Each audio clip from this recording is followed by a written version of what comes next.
Welcome back, everyone. Been a while, but we're back. Episode 9 of Smokers Lounge. Today we're joined by a special guest, Jacob Muyaya.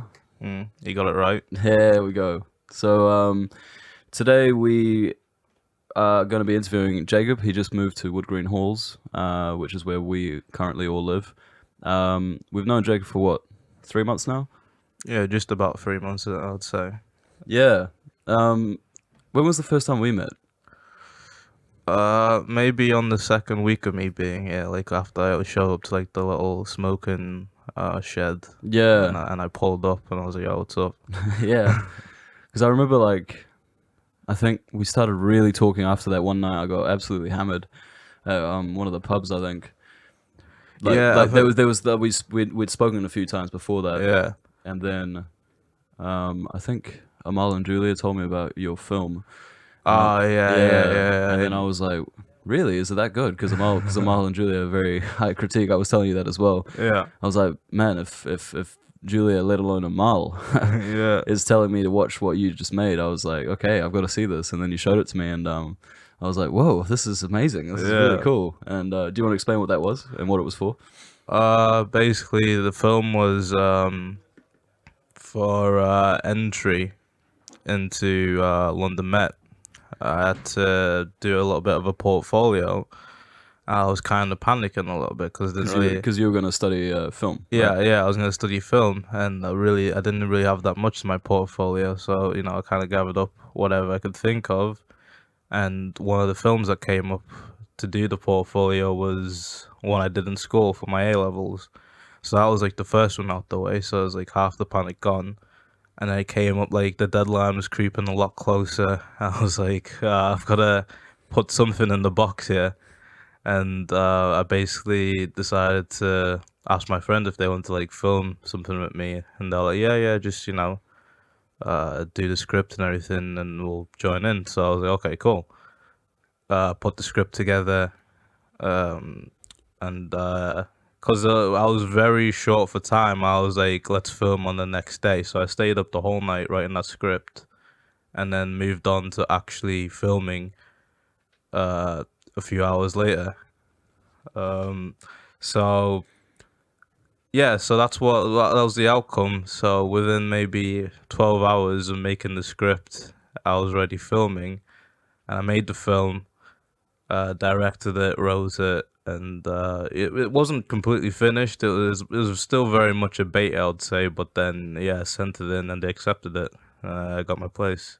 It was a really good piece of work, to be honest, because what it was about for everyone listening was literally Jacob and his mates discussing on how to make a film and meeting up and waiting for people to meet up so they could start filming whatever he had to film.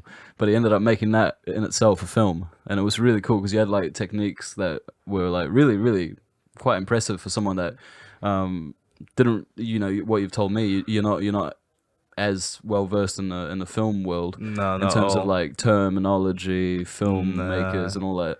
So you had come up with like a way to film where it was like you had someone filming from the back of a open car boot or something? Yeah, that was a tracking shot I was doing. Like, we didn't really have the equipment to do that, like, get a stable shot. So it was just like doing whatever we could with like our surroundings. And the first thing that came up was the car. That's what the first part of the actual film where it starts. It's like the tracking shot of me walking down the street.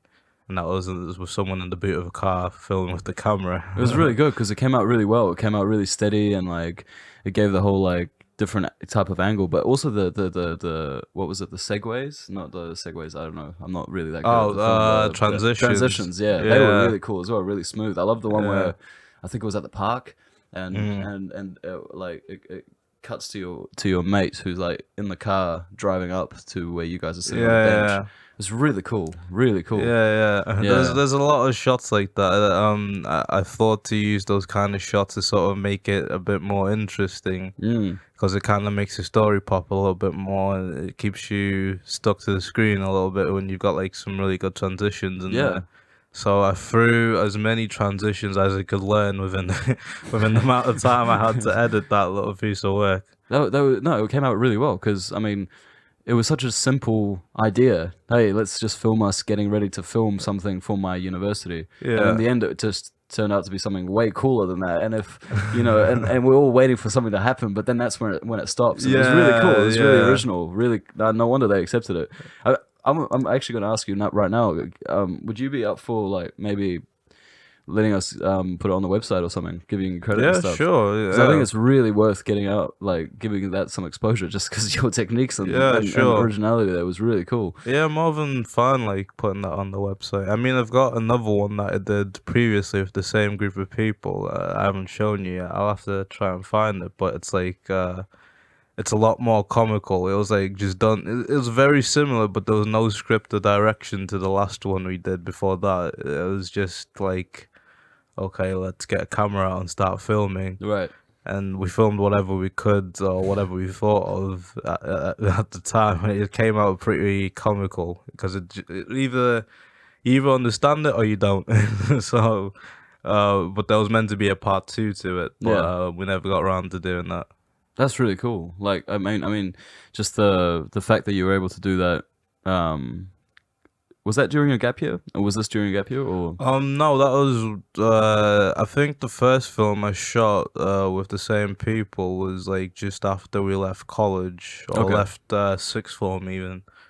And that was like the transition period towards where everyone was going to uni, everyone's going jobs, and that sort of period. So just before we had to like almost start our lives, we did that one film. Right. So that was when that came about. So, whereabouts are you from? Where's home for you? Home for me is Liverpool all the time. Like if anyone asks me, I'll tell them, yeah, I'm from Liverpool Right. because that's where I grew up. Streets I know, I'll be able to tell you Liverpool, the parts I know anyway, Yeah. and tell you where to go and other places to see. Yeah. Well, as a Liverpool fan, I think you're the first Liverpudlian I've actually met. So that says a lot about me and my love for the club. Yeah. Anyway, but what? So have you lived? You were born in Liverpool and you grew up there, or what? No, no, no. I was born a Malawian. Very young age, I came to the UK. Spent my young years in Bolton actually. Okay. And then I think it was around maybe say 10, 11. I moved to Liverpool. That's where I kind of set my roots. Yeah. So I was a Boltoner for a little bit, and I had the thickest Bolton accent when I moved to Liverpool. I swear I got roasted for that on a daily basis because I talked really slow and really low voice sort of thing. I've still got that right now, even though I've got the Liverpool accent. I still talk pretty slow and mellow. And it's very similar to the Bolton accent. Right. Yeah, like Peter Kay, if you know who Peter Kay is. Yeah. He has, or Paddy McGuinness. Right. Yeah. Paddy McGuinness. Yeah. yeah, He's definitely. Yeah. That's what I was coming to my mind. I forgot the name, but yeah. Yeah, That's cool. They've got very slow, mellow Yeah. voices. Was it a big, like, I mean, in your memory, was it a big like transition coming from Malawi to the UK? From what you remember, or what do you remember from Malawi, if anything? Very little to be honest. I was still in the early stages of school when I was in Malawi. Family, I knew my family was fairly well off compared to the other kids in the country. I was able to go to like a private school and everything. But you didn't really get taught like the native language. They kind of got taught like the functional skills of the world, like you taught like in a British sort of way of teaching. So it wasn't too much of a shock to the system when I moved here. Basically, you didn't even. It was mainly English taught sort of learning. I think the school belonged to like some Irish people who moved over. It was called St. Patrick's. Oh right. So Okay. Yeah. Yeah. There must be some Irish Exactly. connection there. Yeah. Exactly. The whole uniform was green and everything. Really? So, yeah. If I found some pictures of me as a kid, you'd see me dressed in like one of those hats and everything. And, Really. yeah, all green and all that sort of Wow. stuff. Yeah. That's cool. So Why did you move back? Like, or move to the UK? Were you moving back or to? No, I mean, Malawi's a third world country. Just to put it simply, it's not like somewhere where there's a lot of opportunity. There's always, problems with the politics. There's problems with the job section. So my mum, someone who studied in Oxford, was someone who moved Wow. over. Yeah. Wait. She studied at Oxford. Wow. Yeah, That's she studied amazing. at Oxford. So she well, in a younger year, she got sent over to the UK to study.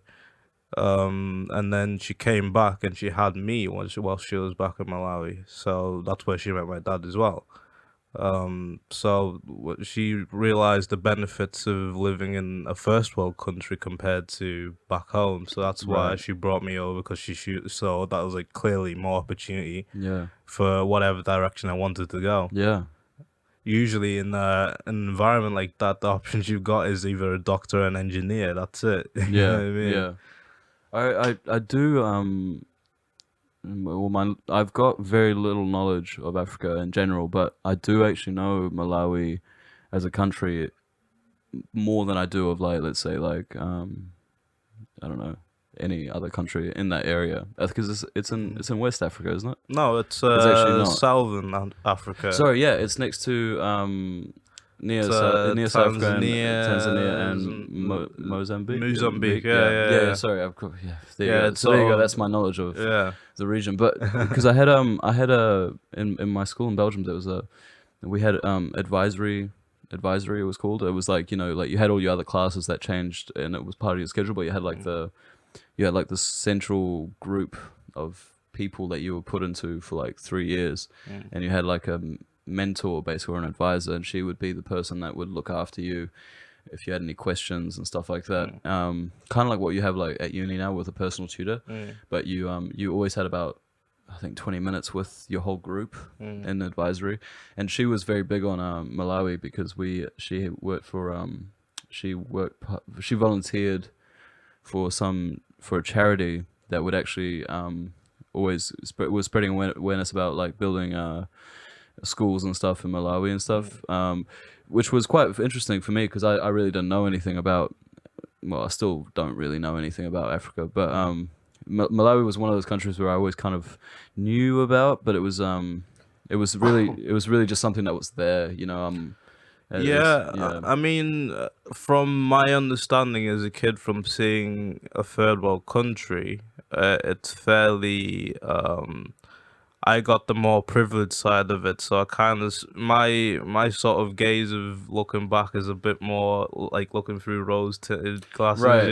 Yeah. Like, I know what the good part of Malawi looks like, because I've never had to go into like what they'll call the bush. Okay. I've never been in that sort of environment unless it was to go for a funeral or Right. to go for like a sort of traditional wedding. That's when you'd go to the bush. Right. That's where like the older relatives sort of lived, because they didn't want to be in the city, so they'll live in the bush, which is basically what it is. It's like a house surrounded by bush. Right. So what's the population of Malawi in total? Like, do you have an idea? I wouldn't have a clue. Because it's quite a small country in comparison to like Tanzania. Small. It's landlocked. I think it's got like one of the world's biggest lakes, though. Like, it stretches from the top to the bottom of the country. So that's one thing it prides itself on: the lake and the fish and whatever they get from the lake. Right. So I think on the other side of the lake is either, I think it might be Tanzania. That's on the other side of the lake. Okay. So that's where the border is. Right. Yeah, that's cool. Because so both your parents came from Malawi, is that right? Yeah, both my parents. Yeah. And so what did your mum study at Oxford for her to? She studied something completely different to what she does now. Really? It was logistics in shipyards.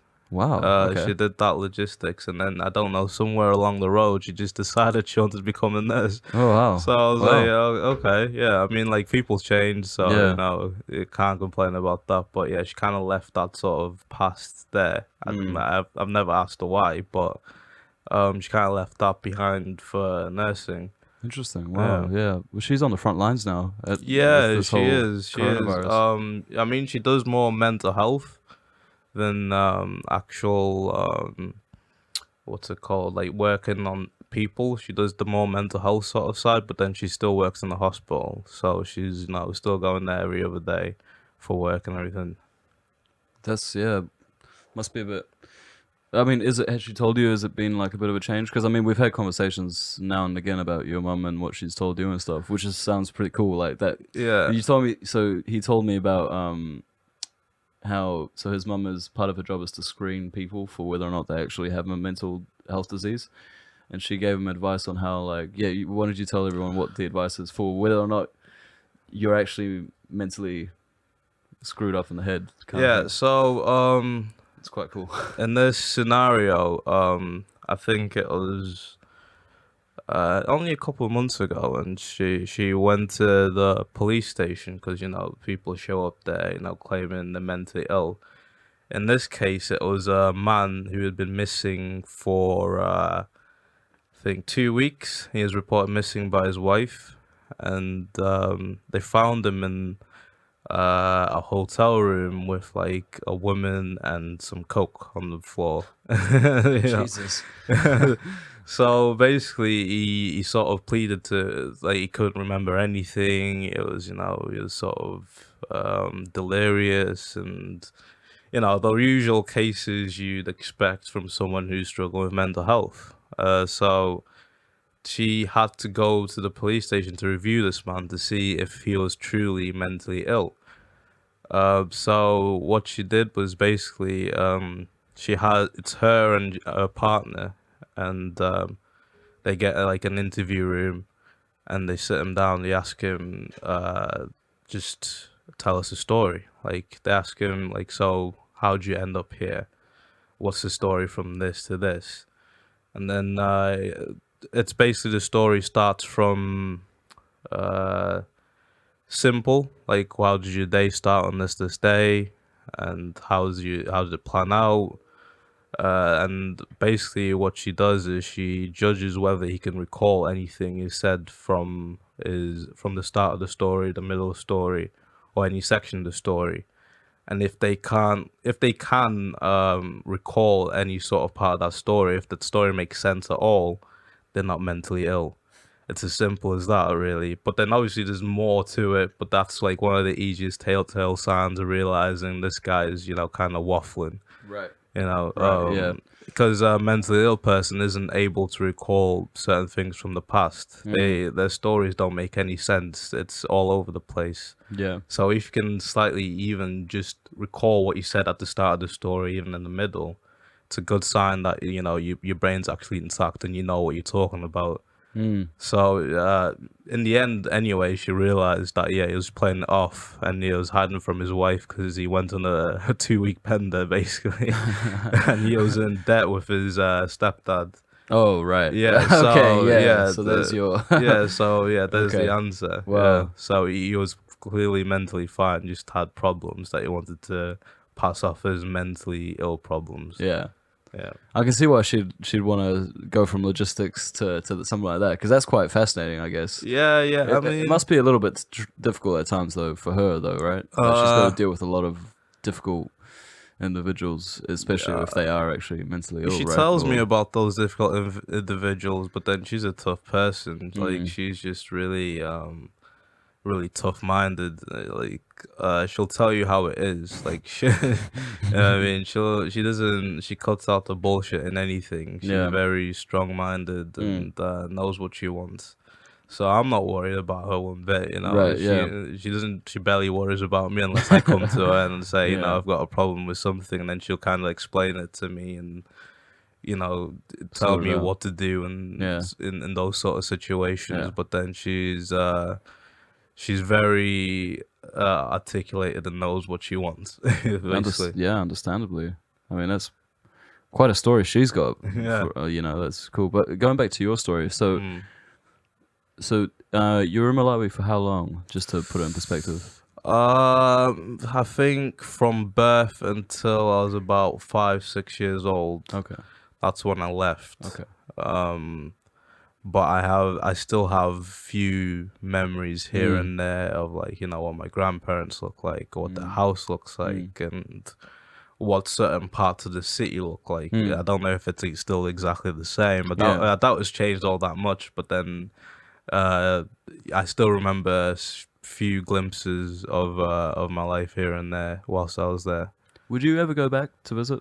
Yeah, at some point, yeah, I wouldn't mind going back to visit at some point, but right now I'm kind of focusing on myself and Mm. getting stuff like education out the way and Yeah.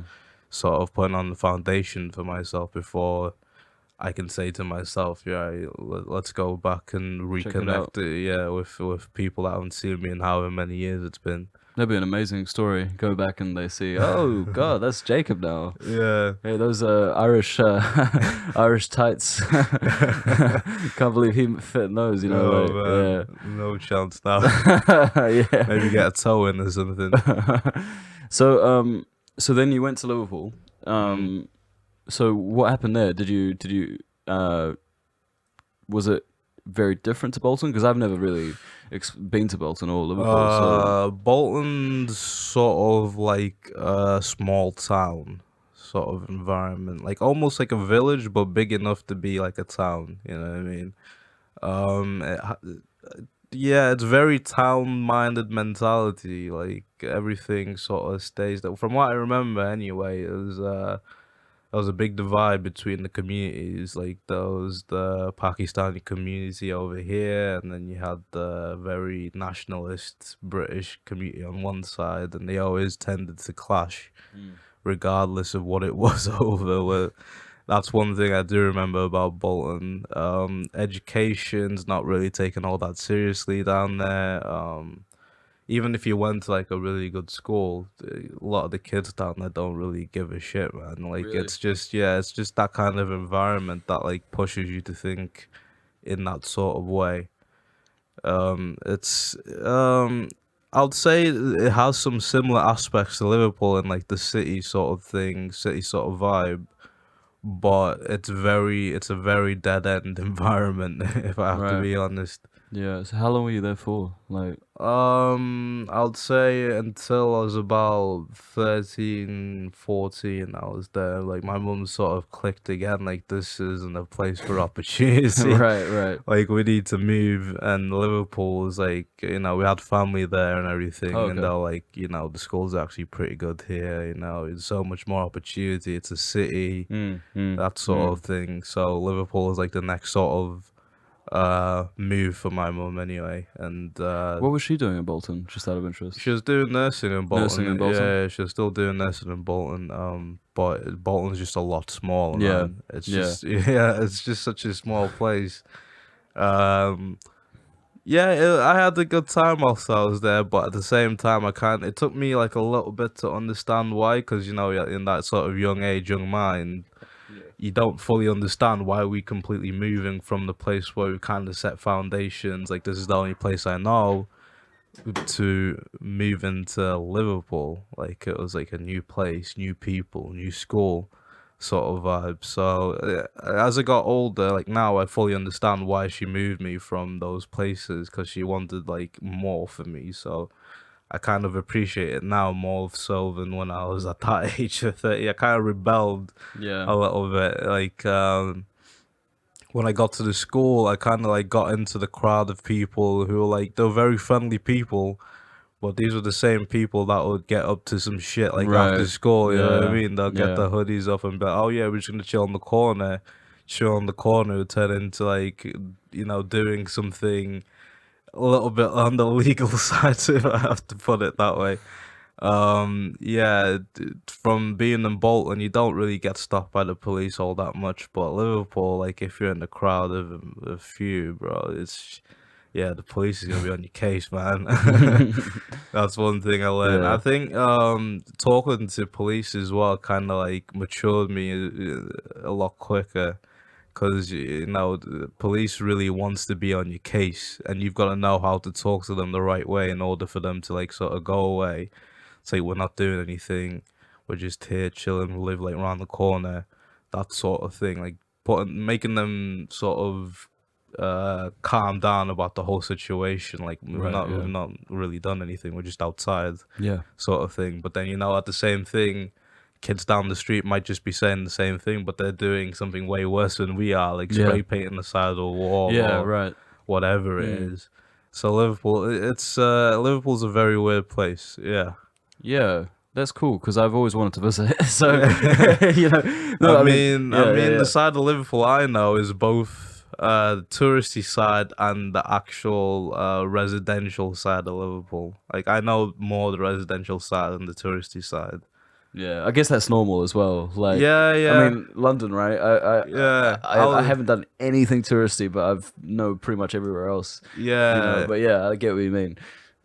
I'd say the same thing. London's kind of like I'm not been into the resident. You hear about it in the news or whatever, but the news is biased to an extent about like the residential parts of like London and everything. All I know is South London's a bad place. That's all I know. Yeah, depending on where you go. Yeah, obviously, yeah. Yeah, absolutely. So you were in Liverpool around 2000, and if I'm getting, because you're the same age as me, right? You were born 98. 98 like me. Yeah. Yeah, perfect. So you probably moved there around 2012, Yeah, 2013, 11, 10, 11, 12, around that time. 2011, Roughly yeah. around that time, Right. yeah. So, because I didn't realize you'd moved so much, like Yeah, because that's pretty rare. Like I thought I was the only one, so it's kind of interesting for me, just because it's like parallel to what I was doing at the same time. So Yeah. so 2011, 12, you were in Liverpool, and then from there, what was that like? Did you stay in one school there, or did you like? Yeah, I pretty much settled in one school. I kind of settled in one place after that. I didn't really move. That's like, yeah, that's where everything sort of just stopped moving. Liverpool. It's where I kind of said, okay, this is where I am. This is who I am. This is who I'm going to be. That's what Liverpool was for me, basically. And with the people you met, did you do you, like from day one? Do you still have those people, or has that kind of shifted over time? Yeah, a lot of the people that I met from day one, like on the first day in school, I still talk to right now. Still play video games with them every other day. Yeah, I haven't lost connection with a lot of those people. Like even if I saw some of the people I didn't talk to, I'd still have a good chat with them. Yeah. So I haven't really lost touch with a lot of the people back home, which is a good thing. From what I've realized, not a lot of people get that opportunity to like keep in contact with the people they grew up with. So yeah, I was pretty lucky on that side, I would say. When around what time you were saying about your interactions with the police? Around what time were you? Because you said you also rebelled against your mum. Was that what was happening there? Was that just?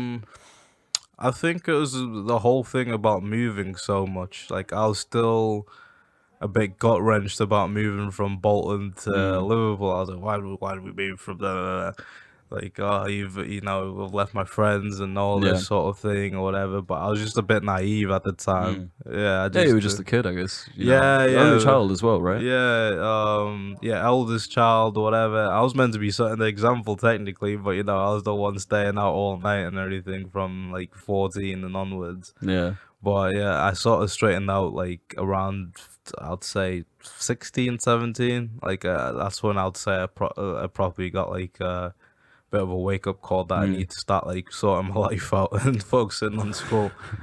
When like what do you think sparked that? Like, was it just one morning? Because I mean, it's weird, right? How those things happen. It's just kind of you just pick it up as you go along, kind of thing. For me, I would say it was after taking GCSEs. Like up until that point, I didn't really give two fucks about school. If I have to be honest, I was a kid always getting sent out of class and making jokes for no reason, or the one laughing at anything. So yeah, I was known for that until about GCSE sort of time, before like the transition into sixth form, and started to realize, oh yeah, stuff's getting a little bit real now. Yeah. I need to, start focusing on what I want, not what like, what am I gonna do with my mates today or whatever. That wasn't really as important to me anymore, because I realized, people starting to, at that time, people were starting to leave to work with like their dads or whatever in like construction or plumbing or whatever it was.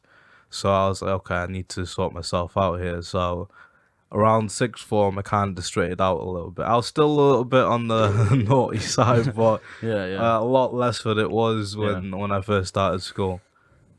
And so when did you decide you wanted to study film? Like, because That was a bit of a weird one, to be honest. Like, basically, when you move into sixth form, you got options of what you want to do or what you want to study. And I picked vehicle, public services, business studies, and I think it was economics as well.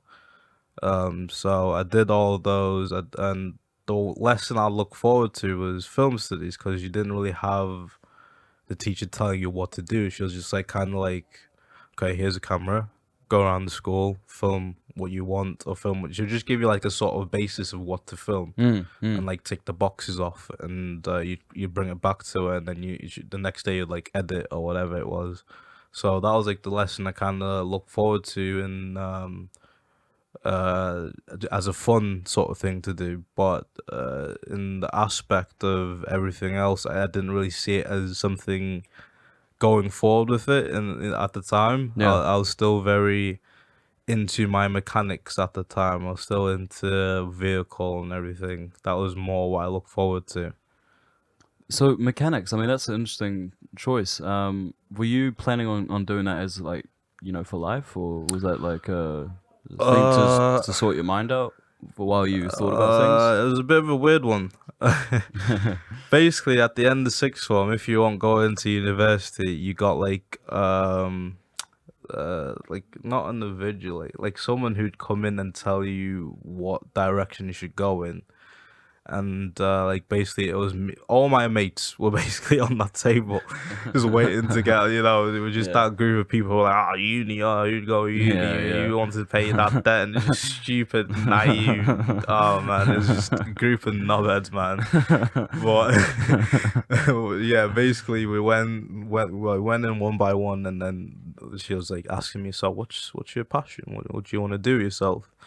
I was like, I don't know, maybe cars or something, that sort of still naive behavior, just not really giving two shits. But then she was like, well, you seem to have a good grade in like mechanics and everything, you've got good reports from that. So why don't you go down that route? I was like, yeah, I'm into motorsports, I'm into this.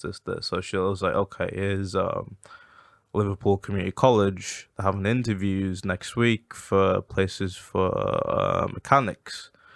So I was like, okay, right, let me go and see what that's about. Because my mum was still like, regardless of what I was doing, like whether I was like fucking about on the street or whatever, she always wanted me to be in education or doing something that pushed me in a certain direction, not just like, sitting Being around. there, yeah. Yeah. So I went into the university. It was two mechanics. They were basically master technicians, and they worked in like motorsports and everything and that sort of background. And they just sit there and interview you. And they're like, "Okay, so why are you here?" I was like, I was kind of like those straight up like no bullshit people. That's one thing I liked. Like from as soon as I walked into the room, they'll just say, "Why are you here?" Say, well, I want to study vehicle and motorsports and everything. So they were like, do you think you're up to it? Do you think like this is the direction you want to go in and all this sort of stuff? And I was like, yeah, I kind of think I'm ready for that. But then in my mind, I was kind of like, I'm just doing this to, to please my mum in the sort of way that I'm doing something with myself. And yeah, as the course went on, like I got more and more into it. I quite enjoyed it, and the whole like building and rebuilding aspect of engines in a certain amount of time. Yeah, that got really addictive, I'd say. And also the people I met on that course were very diverse. There was like a German there, there was like a French guy, and then I had the common people from Liverpool. But yeah, it was a very good course. Yeah, I really loved it. How long was the course for? The course was about a year and a half. Okay. I made a really good friend on that course called Hannes. Still talk to him today. And the sort of thing with Hannah is we like sort of got on really, really well. Like we'd go to town like every weekend together and everything. Like he was like I think he was like 2 years older than me, and he had an apartment in like central Liverpool, and like having an Wow. apartment in central Liverpool is like a Wow. big thing for like, you know, someone who's lived in the residential side his whole life. So that sort of like woke me up a little bit and matured me up a little, like going like, you know, you gotta work to something like this Yeah. and whatever. And Right. basically he came to Liverpool not speaking a word of English or anything with his girlfriend at the time, and he settled in pretty well. You know, he had like a Scouse German accent, so we always used to call him a Scouser.